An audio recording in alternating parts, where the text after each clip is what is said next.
এই যে এখন বাজে ঘড়ির কাঁটার 1টা, আর আমি আর আমার বড় মেয়ে দুজনে খেতে বসছি। দেখো এখানে রয়েছে উচ্ছে আলু ভাজা, পটল কাঁকরোল ভাজা, আর এই যে সয়াবিন পটল আলু দিয়ে করা হয়েছে। এই যে মান্ত্রী আমাদের। হ্যালো বন্ধুরা, welcome back to my another mini vlog. এখন থেকেই ব্লগটা স্টার্ট করছি। এখন আরাধ্যার বয়স 3 বছর, আর ও দেখো আস্তে আস্তে কিন্তু একার হাতে খাওয়া শিখে গেছে। এরকম সমস্ত কিছু দিয়ে ভাতটা মেখে গোল্লা গোল্লা করে দিতে হয়। আমি 10খানা গোল্লা সাজিয়ে দিই, তারপরে বলি যে দেখো এখানে মিষ্টি রসগোল্লা রয়েছে, কে তাড়াতাড়ি খেতে পারে এই মিষ্টিগুলো। ও কিন্তু ঝপাঝপ খেয়ে নেয়। কিন্তু হ্যাঁ, ওর একটা বাজে স্বভাব হচ্ছে, ও এখন মোটে তাড়াতাড়ি খেতে চায় না, খুবই ঢিলা। আর ভাজাভুজি খেতে একদম এক্সপার্ট যাকে বলে।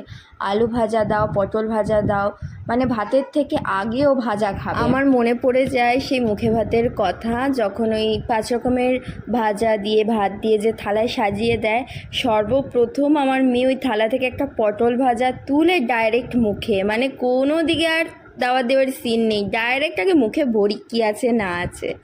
সেই থেকেও ভাজাভুজি খেতে খুবই ভালোবাসে। আর আমি ছোটোর থেকে ওকে সব রকম খাওয়া দাওয়া শিখিয়েছি, কোনো রকম বাদ বিচার নেই যে এটা খাবো না ওটা খাবো না। অনেকে আছে না খেতে, কিন্তু আমার মেয়ে একদম ওরকম না। ও সাদা মাটা খেতে খুবই পছন্দ করে।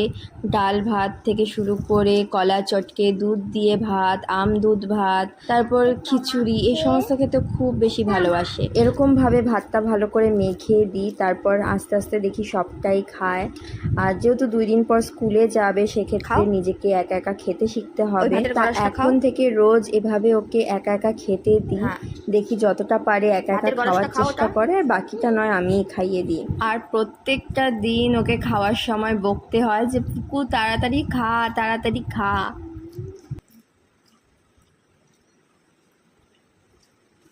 তুই কি খেলি? গড়াসটা খা। মতিঝুরের লাড্ডু, মুখের ভাতটা কাচাও।